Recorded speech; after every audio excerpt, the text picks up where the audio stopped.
All right. Welcome back to my channel. My name is Amanda. Today we're going to be talking about semifinals, week 2 of semifinals. That is Fittest in Cape Town and the MACC. Today I have with me Jackson Miller. He is a coach at Diablo CrossFit in Pleasant Hill, California. He's also an athlete himself. I'm going to have Jackson tell us a little bit more about himself. So, Jackson, how would you describe yourself?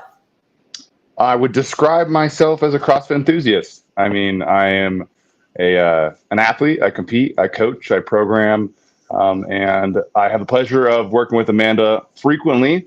And we like to sit down and talk about CrossFit and kind of chat about the world that is competitive CrossFit. So I'm happy to be on the show and joining you. Yeah, I thought it was a perfect opportunity for us to take those conversations we have all the time in the gym and now do them just on a more public forum. So first, I want to hear a little bit about what you thought about the first week of semifinals. So I'll have to admit, I did not get the chance to watch as much of it as I wanted to. However, I kind of came back through and watched the events that I was really interested in. I think my big takeaways here and are things that I'm going to kind of continue to talk about as we go forward is, one, the dominant athletes are the dominant athletes. I think the athletes that came out and just kind of swept the field and took the competition by storm were no surprise to anybody. And when they won by pretty significant margins. So no surprises there. But the ones that I noticed are just the young athletes coming up. You've got names that are coming in that are so impressive, and everyone's been talking about like this next generation, this wave of CrossFit athletes coming in. And I think now's the time. I certainly we saw Emma Carey and Mal O'Brien last year, but now it just seems like the rest of the field are just right behind them. Yeah, there are a lot of younger names popping up, although like you mentioned, I think there's a stronghold that some of the older people have on a lot of these spots. Because if you look at Torian Pro, you had Tia just dominate. She's been in the game for a long time. Cara Saunders has been on the game for a long time. Then you said Ellie Turner as a younger athlete, but still you had a lot of those older athletes sticking around.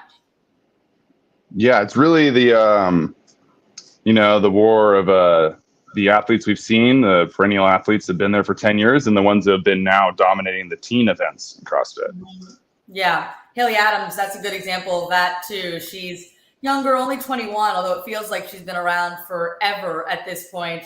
But she finally won, I think, her first event since the teen events at the Syndicate Crown this past weekend. So, yeah, who knows? Maybe she'll push Tia, although it feels like nobody's pushing Tia. So we will see. It certainly feels that way. I mean, she didn't lose an event, right? She won every single one. Events, yeah. Same thing happened with Mayhem Freedom, but then also the CrossFit Reykjavik team, which I think is interesting because I wonder if there's actually a chance they could push Mayhem. I think there is a chance they're going to push Mayhem. I think so. I mean, they're such a likable team. Yeah. It's hard.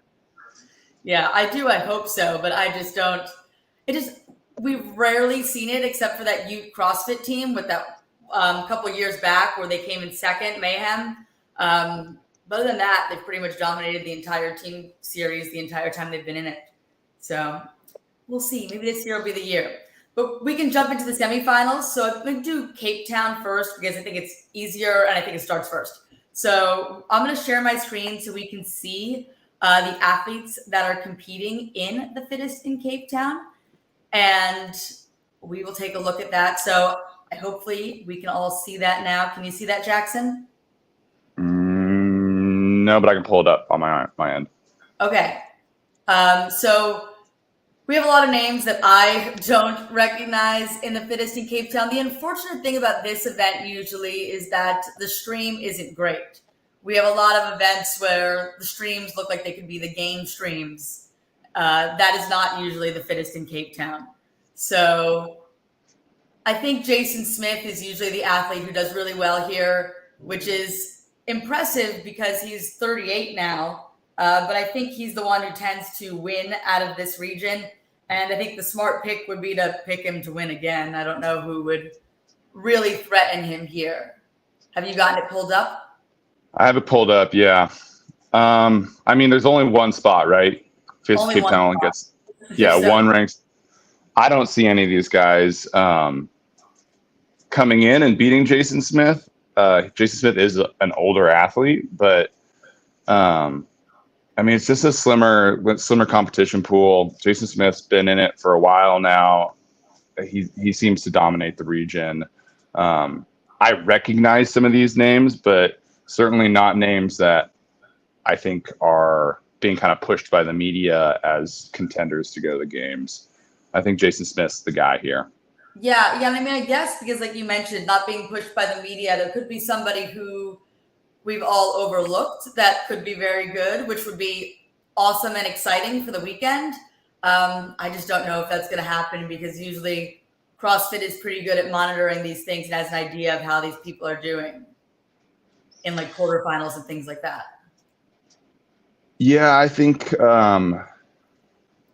there's always the opportunity for someone to come in here, especially those young athletes. CrossFit is a small niche sport, so you're not going to hear all the names coming in really unless they've come across your social media page. A lot of times these are just kind of unknown people grinding away in the gym. And this region is one of those cool regions that they can kind of sneak in there because it is smaller and there's not the big names clogging up the leaderboard. So you never know, but I think everyone's kind of in agreement that Jason Smith is the guy. Yeah, you never know. I just pulled up the individual quarterfinals just to see where he finished in that region, and he did finish first. So that seems to be, he finished at 30 points, second place at 36 over 5 events. It looks like Ruin Devange. I apologize to this person. Second. But he doesn't have as easy of a name as Jason Smith. But yeah, I would agree. I think it's going to be the Jason show down there. I don't think he's going to win every event. I don't think it's going to be like Tia, but I do think that he's going to take this semifinal as well. We can move over to the women's division at Cape Town. Let's see. I will pull that up. And here, I believe there are 2 women, possibly, this Michelle Morand and Michelle Bazinet, who both have maybe a shot at this individual spot. I was just looking at the individual quarterfinals, and I believe, if I go back to that they were both the 2 women on the top there. Let's see. Yeah, Michelle Morand and Michelle Bazinet. And Michelle Morand finishing with 27 points and Michelle Bazinet finishing with 41. So I would say that's a significant win by Michelle Morand, who looks like had a bad 5th workout, finishing 3rd, 4th, 3rd, and then 14th. So maybe there will be something interesting on the women's end. I don't know if you see any of their names in there that you think are interesting. I don't. I mean, I think this is the question of this one is who's going to take it between those 2. Yeah. I'm familiar with both their names. I don't know their fitness individually, like what their strengths and weaknesses are. I know they're both really high level athletes. But I mean, just like it's kind of the story with the men's side is it's just, the pool's just not as deep. So you've got your top athletes there. Maybe you see a couple people sneak in ahead of them. But I think with these 2 particularly, I mean, I think these 2 are extremely high-level athletes. I would not be surprised to see them essentially sweep this field, taking 1-2 in most events here. Yeah, I agree as well. So we'll move over to, I guess we could do the teams, but I don't know any of the teams here. Do you know any of the teams? No, I got 0. I will pull them up. So if anybody watching this is interested in these teams, you can see these are the teams that are there. If you know any of these names, someone's going to go to the games from this field. We just don't know who it is. So, that's a surprise for the weekend. Something to look out for, whoever the team is to come out of Africa. But moving on to the MACC, which has a lot of names in it, we start with the men's field. That one's out of Knoxville again, just like the Syndicate Crown last week. I'm pretty sure it's put on by the same people. And they did the MACC last year as well. And that was a big competition last year. It was a competition Tia won. So it will be interesting to see how it plays out, them doing 2 competitions back to back. I mean, that's just a lot of responsibility. I believe they did cut the ropes this time after Did you hear about that? Oh, we had a very long discussion about it here among some of our athletes. I guess we'll quickly touch on that. Yeah. I was shocked they put out a statement at first saying that essentially they're like, oh, our bad. We'll move forward. We'll make this correction, which I think is the correct response. But I was talking to our athletes.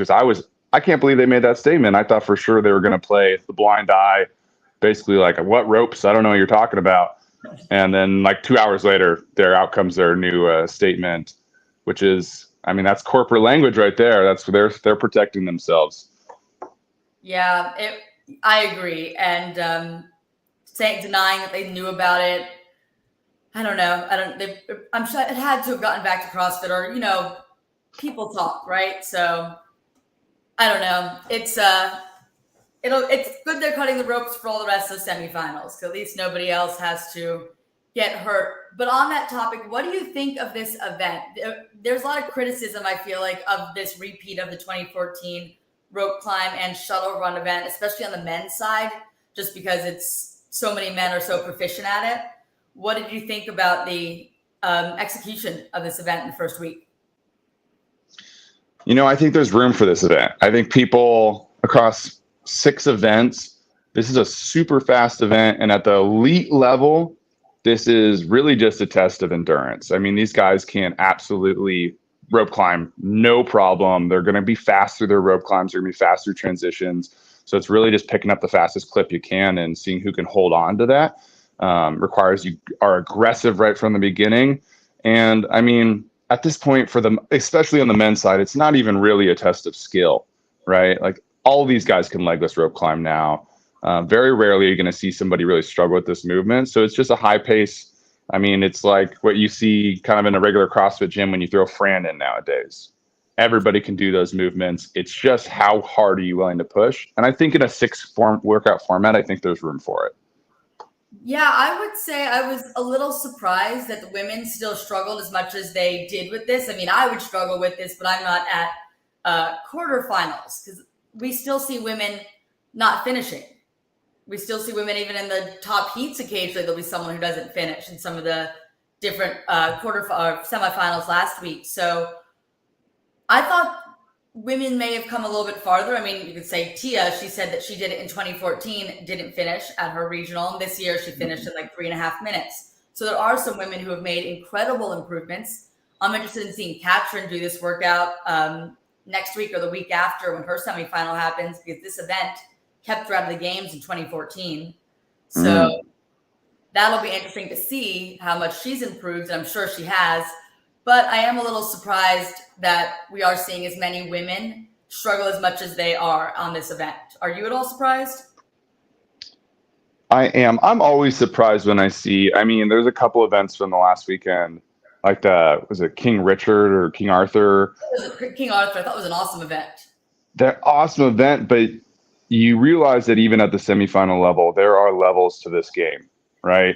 The top end of the sport are still miles ahead of even the ultra elite semifinals athletes. And on the women's side, you see it. There's just a struggle still with that higher volume legless rope climb. Some of them are even walking through the run just to save their arms and be able to rest and recover to go into those rope climbs. And some of these girls are in almost a dead sprint. So It is a wide gap between the top and the bottom. And that's true of men and women. You just see the level of fitness. There's still so much room at the top for improvement. That's going to continue to tighten up. But it'll be interesting to re-see this event in 5 more years. Are we going to see the same amount of improvement that we saw in the last 5 years? Yeah, it will be interesting. I don't know if they'll retest it, but it would be cool if they did, or retest it at like the quarterfinals level in 5 years or 10 years. That could be another way to do it. So looking at the men's field, do you have that pulled up? I do, yeah. So we have a bunch of names here, I feel like. And I don't know what you think, but I think the biggest one that kind of jumps off the page at me is Noah Olson. I mean, Noah Olson's the big name. Well, there's a lot of big names here. There are a lot of big names. I would agree with that. I think without a doubt, the top 2 here are Noah Olson and Saxon. Oh, Saxon. Oh, you're right. No, I mean, Saxon's been putting out just a amazing performance this year. He's a young guy who we've seen been coming up. And now I really feel like he's in his mid-20s now. Both of the Panchik twins are. And 26. I think they're ready and primed to really be contenders for that top spot, even pushing. I could see Saxon pushing for even a top performance at the games this year. So do you think his twin brother, Spencer, makes it this year? It's tough. It's tough. I mean, being in the Mid-Atlantic CrossFit comp is not exactly the best place to be if you're trying to squeeze a spot in there. There's a lot of big names in here. I don't put him out of it, but he's got his work cut out for him to make one of those top 5 spots. Yeah, and I'm looking at it now, and I'm seeing even more names than the first time I looked at this. Like, of course, Cole Sager's a name that's been at the games a whole bunch. But then you have this Tyler Christoffel, who's out of Mayhem, who could do very well. You know, Mayhem athletes, people go there, they train there and just really improve. Dallin Pepper was a teen athlete. He's 20 now and has been pushing at the semifinals the last few years, try to make it. Logan Collins has a chance. Do you have a couple people you think are going to make it out of here, other than the 2 you mentioned? I do. Okay, so for sure, Saxon and Noah, I think they take the top 1-2 spots. My kind of upset pick is going to take Saxon over Noah. I think Saxon's going to win this. I don't know if that's even an upset pick anymore. He's kind of the top guy regardless. Yeah. I think for sure Cole Sager, I think he's made every single CrossFit Games over a pretty long period of time. I don't know the exact years, but I don't think he's missed a CrossFit Games appearance. So it's hard to put him outside of the top 5. 13, 14, 15. Oh, wait, hold on. I give you the years. 14, 15, 16, 17, 18, 19, 20, 21. Yeah, that's all the years. All the years. So he's never not been in it. So it's hard to pick him outside of it. But then you've got a couple other guys in here. Dallin Pepper, I think, is just getting better and better. He went to Wadapalooza, absolutely put on a performance at Wadapalooza this year. Jake Berman in there is Noah's training partner. He typically dominates in those online competitions. You always see him at the top of the open leaderboard, top of the quarterfinals leaderboard. So he could put on a performance. Tyler Christoffel out of Mayhem, top guy. Jake Marconi, top guy. These guys are all putting in absolute great performances right now. So it's just a question of who sneaks in. My guess is we're going to see 4 top guys in here, and then somebody's going to sneak in that's going to surprise some people. Kind of like Will Morad out of Syndicate last week. Not necessarily surprise people, but really just got in that last event. He was in 8th or 9th going into it and then just won the event. And because of how tight the point spread was, won the last spot. So, yeah, we might have a tight point spread at the bottom of this. Not necessarily at the top, but the bottom of the leaderboard, the bottom of the 5. So yeah, I think the top 2 spots are locked in. But after that, I mean, Will Morad's a good example. I mean, he's a previous games athlete already.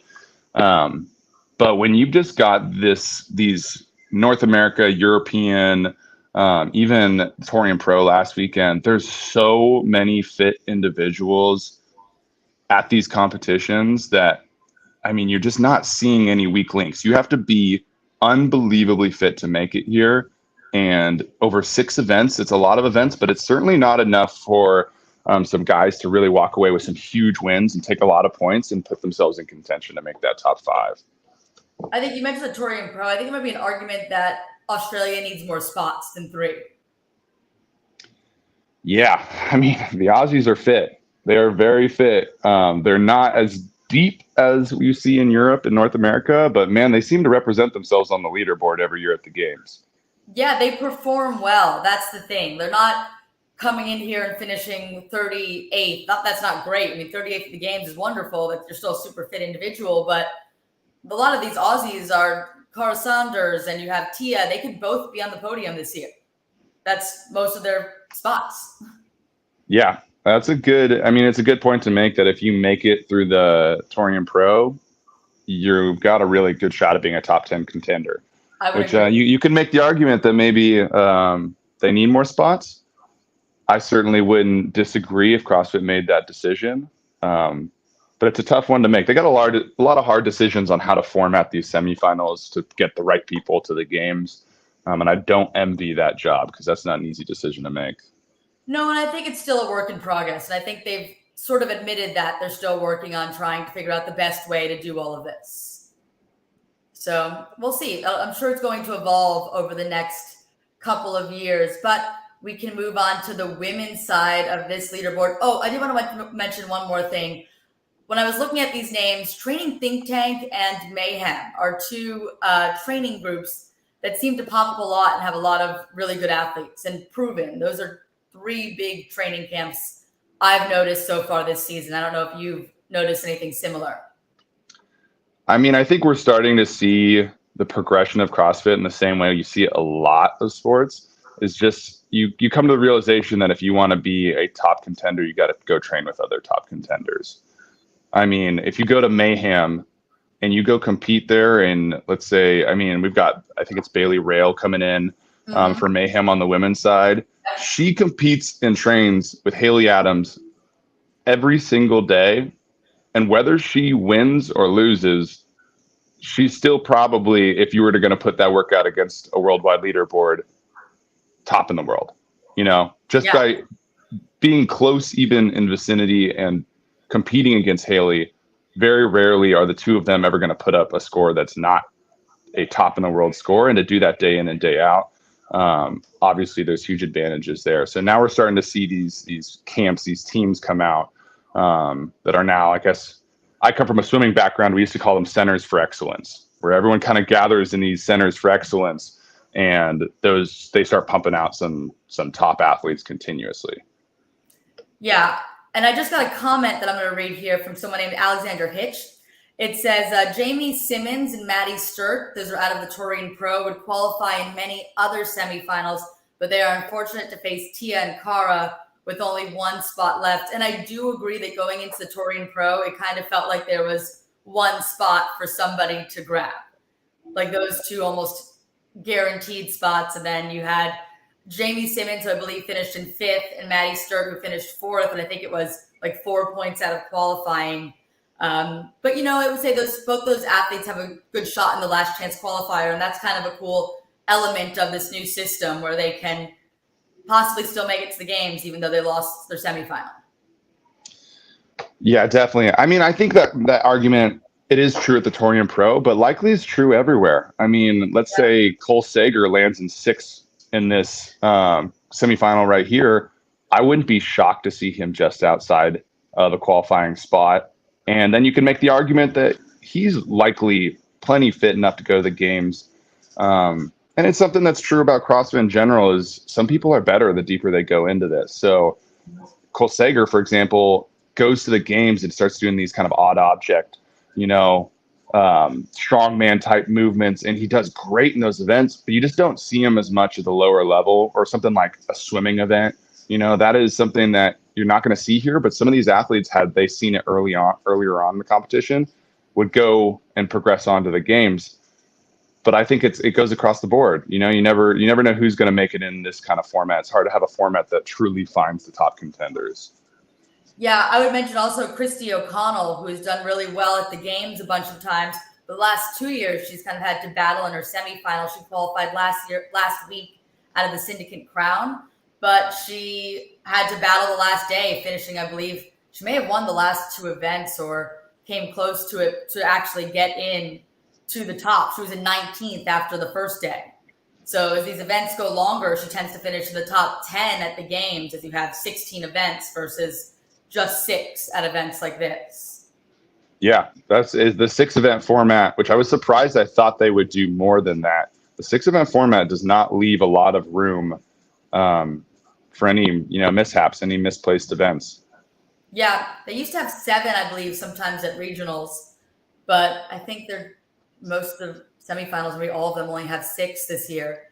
Moving on to the women, I just pulled up that leaderboard. We could take a look at that. There are 5 spots out of the MACC, and we have a bunch of names we've already mentioned. Bailey Rail, who trains out of Mayhem and competes with Haley Adams, Andrea Nessler, Taylor Williamson, every day. And that not only do you have a top time if you're competing against those people, I think you're getting better all the time too, because you have such good competition around you and you sort of rise to that. But there's a bunch of other names. I think probably the most famous name is either Brooke Wells or now Danielle Brandon has really come up and made a name for herself in CrossFit the last couple of years. But there's definitely some other names on here as well. Who are you looking at? I mean, the one camp we haven't talked about that is right there with Mayhem and Comp Train and Proven and all these is Underdog. So, I mean, I'm excited to see Danielle Brandon go out there and see what she can do. Certainly, Brooke Wells is coming off that injury, and we're all kind of holding our breath. I know every time she puts a weight over her head, I flinch a little bit. Yep. And then from there on, we've got a couple good athletes. I mean, Kelly Clark is a local girl. She's a Northern California girl, so I always pull, trying to get her to do well. And then a couple other big names. I know there's a lot of young athletes here, especially. I know Faith Ferguson's a young athlete that's making a name for herself. So the 1 and 2 spots, kind of like on the men's side, I think it's a little bit more open on the women's side. We can see some people sneak in. You don't quite have to compete with the big names that you do the depth that's on the men's side, but it'll be interesting. I think we'll see Bailey Rail in the top 5. And then I don't know who I would pick for the 4 and 5 spot. Yeah, it is a hard decision. I was looking at it last night. I like this Sydney Nicholson I think she's out of CrossFit New England, which was another big training camp. I feel like CrossFit New England while there's still a lot of people training out of there, it's just kind of fallen off with some of the bigger camps that have been coming up now, but they still have a lot of great athletes, and she made it to the games last year. I think she could go again.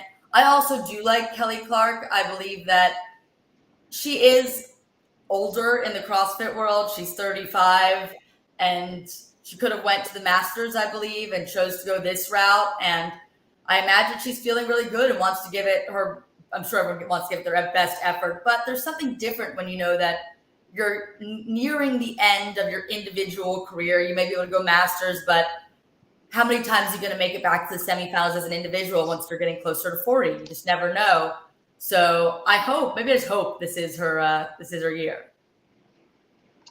She's got some tough young competitors. The more I look at it, the more I start to see some names in here. Certainly, Sydney McCallishan is training with Amanda Barnhart now. She's kind of a prodigy out of Canada, so I know they pulled her in there. And although Comp Train has shrunk a little bit, still top. So you've seen now these young athletes. Like I said, this is kind of the theme of the weekend, is like the older athlete that's trying to hold on and continue to hold that crown. And now I've got 20, 21, even I think 18 here is now we're starting to see these young athletes come in. And I'm kind of rooting for the new and exciting. You want the new blood in there. I do. I like the narrative. It keeps it fun. It keeps it exciting. I've certainly watched enough CrossFit games now with the same similar faces. I'm looking for a couple new characters in the cast. Yeah, it would be awesome to see that. And I imagine we will get some out of some of these semifinals at some point. Like we talked about the Torian, we had like no new faces there, basically making it out. We have some that are newer, but not completely new. I think most people have made it to the games before out of that region, but we will definitely have some new faces at the games. This looks like a good semifinal for that to happen at. But when we're mentioning people, there's a bunch that are like on the edge of making it and have been on the edge of making it, and this could be their year. So we will see. That is the women. We can take a look at the teams because I believe there are more teams on this semifinal that we should be at least familiar with. Of course, we have CrossFit Mayhem Independence. That, I believe, is CrossFit Mayhem's second team, if they had to rank them. Their third team made it, and I feel like that was the biggest question mark going into that semifinal last week. The Syndicate Crown was whether CrossFit Mayhem Justice would make it. I feel like CrossFit Mayhem Independence was sort of a given. I think everybody thinks they're going to make it. Any thoughts? I think I don't think it's even in contention. I think we're going to see another kind of team that is out ahead of everybody else by substantial margins. I mean, I think that's where team is at right now. I don't think team has developed enough yet to the point where we're going to see a really deep competitive field. I think we're going to see these kind of centers of CrossFit taking over, putting teams out there. And until we see that grow a little bit more, it's just going to be mayhem, the 15 mayhem teams and Rankovich going at it at the games this year. Yep, we do have those three mayhem teams. Yes, it feels like 15. And then also some other names on here. I believe CrossFit 417 has done well in the past.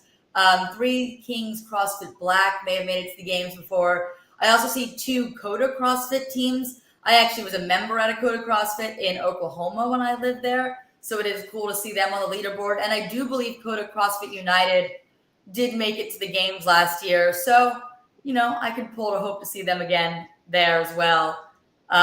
Peak 360 is a good gym. That's Noah Olson's gym, sort of, when he's not at Training Think Tank in Miami.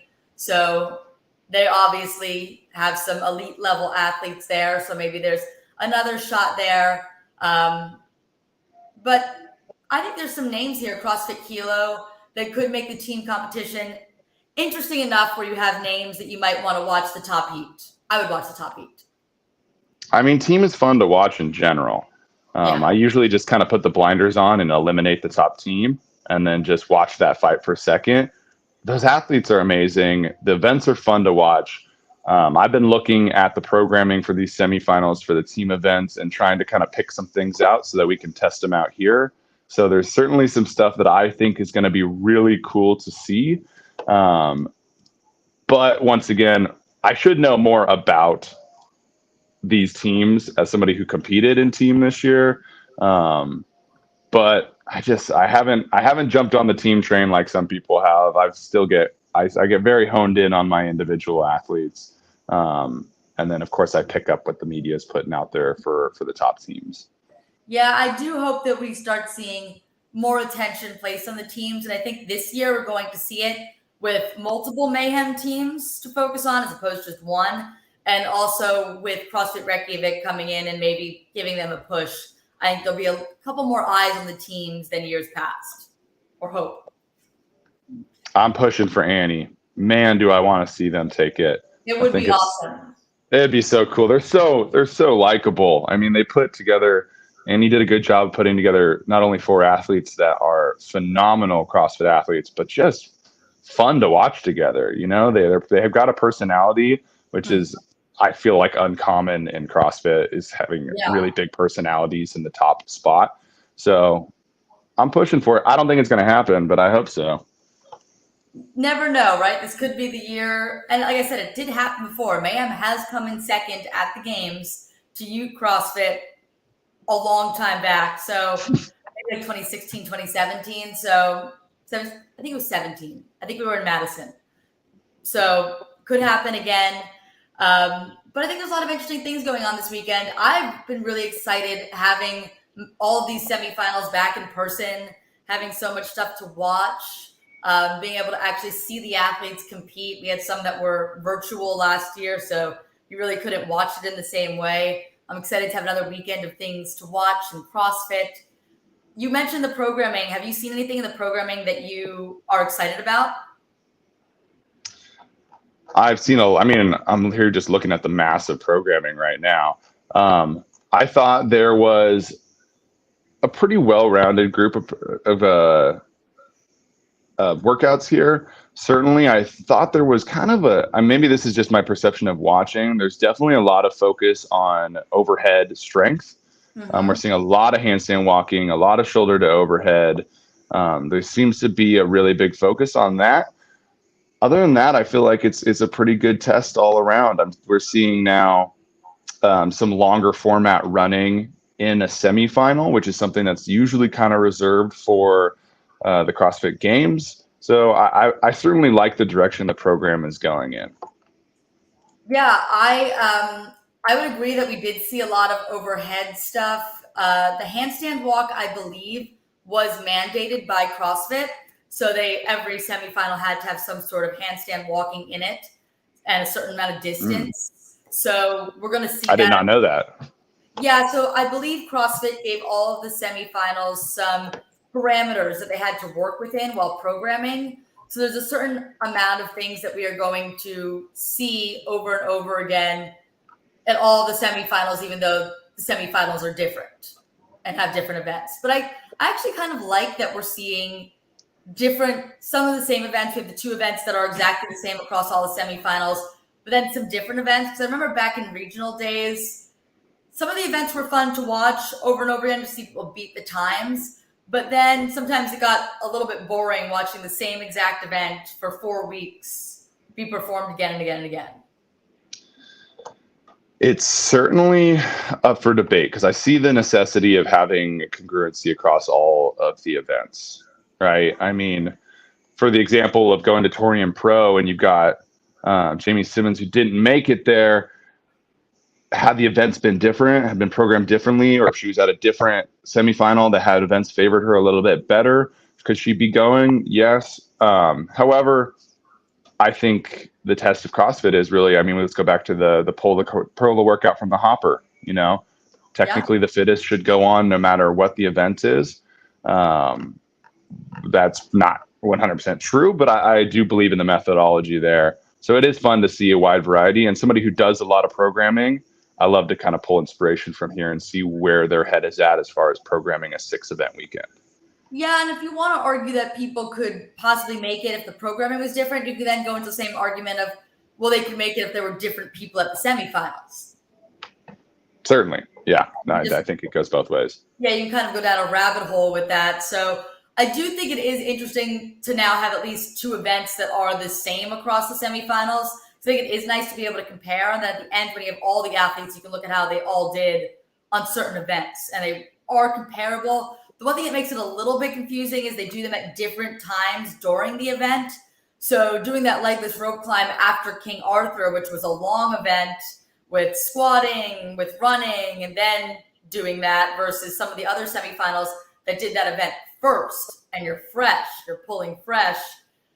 I think that maybe they should be all in the same order. That way they're a little bit more similar. The stimulus is a little bit more similar than they are now, where everyone's doing them at different times in the weekend. Yeah, I mean, the big one is the Barbell Complex. Mm-hmm. I mean, doing that massive King Arthur workout, that is a fatiguing workout, and then having to throw heavy weight there. The numbers are not going to be as high as compared to, I think Mid-Atlantic has that complex. It's the very first event of the weekend, which, I mean, for somebody, everyone loves watching people throw heavy weight around. That's really the ideal format. I want to see as fresh as possible, coming in, feeling good, and hitting that complex and seeing the biggest numbers that they can put up compared to by the end of the weekend where there is so much fatigue set in. And I believe the MACC did the snatch event they had last year first as well. So that may be something that that group of people putting on that event is focused on, showing the strength first so that they can really show it to the best of the athlete's abilities. Because I do know when you're programming for an event that's going to be televised like this, you kind of want to show off your athletes, show how they can perform. And when you beat them down before a big lift, they don't always perform the same way. We've seen that at the games too with some of those big lifts we have, and it'll be event 9 or event 10. And even Tia is not lifting the weight you'd expect because everyone's just more fatigued by the time we're getting to that point in the weekend. Yeah, I certainly breathe a sigh of relief for somebody like Brooke Wells who gets to do that lift fresh, because I mean, there's no doubt about it. A large factor of that injury she had was it was on, I think, the last day or the second to last day. It was already on the weekend past the first cut. And she had to snatch that weight. Obviously, the fatigue there, muscles couldn't handle it. Those ligaments, went on her. Now she gets to do it first event feeling good. We get to make sure we get that one out of the way. I'm always rooting for somebody coming off an injury. So I'm glad that she gets to do that in this format. I do wonder how she'll approach that part of the event, because I do know that I saw a proven video where they talked a little bit about how they kept her a bit conservative on the lifts in quarterfinals. they didn't have her go quite as heavy as she could have on the overhead squat, just because of putting all that loading on her elbow. It just didn't seem worth it. And she hit a number that was heavy enough that they're like, this will probably be a competitive score. It might not be worth going a little bit farther and possibly injuring something. And I wonder if they might try to keep her more conservative. Like, this is an event she could possibly win at previous semifinals. Maybe that's not how they're going to approach it this year. Better keep her healthy for the rest of the event than risk going too heavy. Yeah, I mean, it's a testament to how good she is. Go ahead and back off here. You're fine. You'll make it. I mean, that's a cool thing to even say, to be in that level of competition and just be like, you can chill here. But we'll see. We'll see. It's going to be fun. It is interesting. So I was looking at the women's at the Syndicate Crown, their scores for that event particularly, and they also did it first at Syndicate Crown last week. And the women who came in first, second, third, and fourth, I believe the highest position in that event was 8th. And Haley Adams was 23rd in the lift, but then killed the other CrossFit events. And it makes me wonder, is the strength event more of an outlier than most of the other events at these semifinals, scoring wise? Yes, without a doubt. Without a doubt, that is a massive. I mean, I prefer strength events to happen in a Metcon or just after a Metcon testing. That, as far as like a programmer looking for who's the fittest and who's the best CrossFitter, but we're going on television. We want people to watch this, and big weights are fun to see people throw around. So it's not something that I think is going away. I'm glad. I think a Barbell Complex does a better job than a 1-rep max. I would agree with that.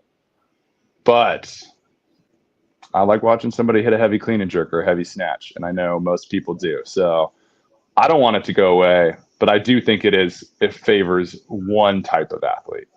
I would agree. And I think it's going to be an interesting weekend.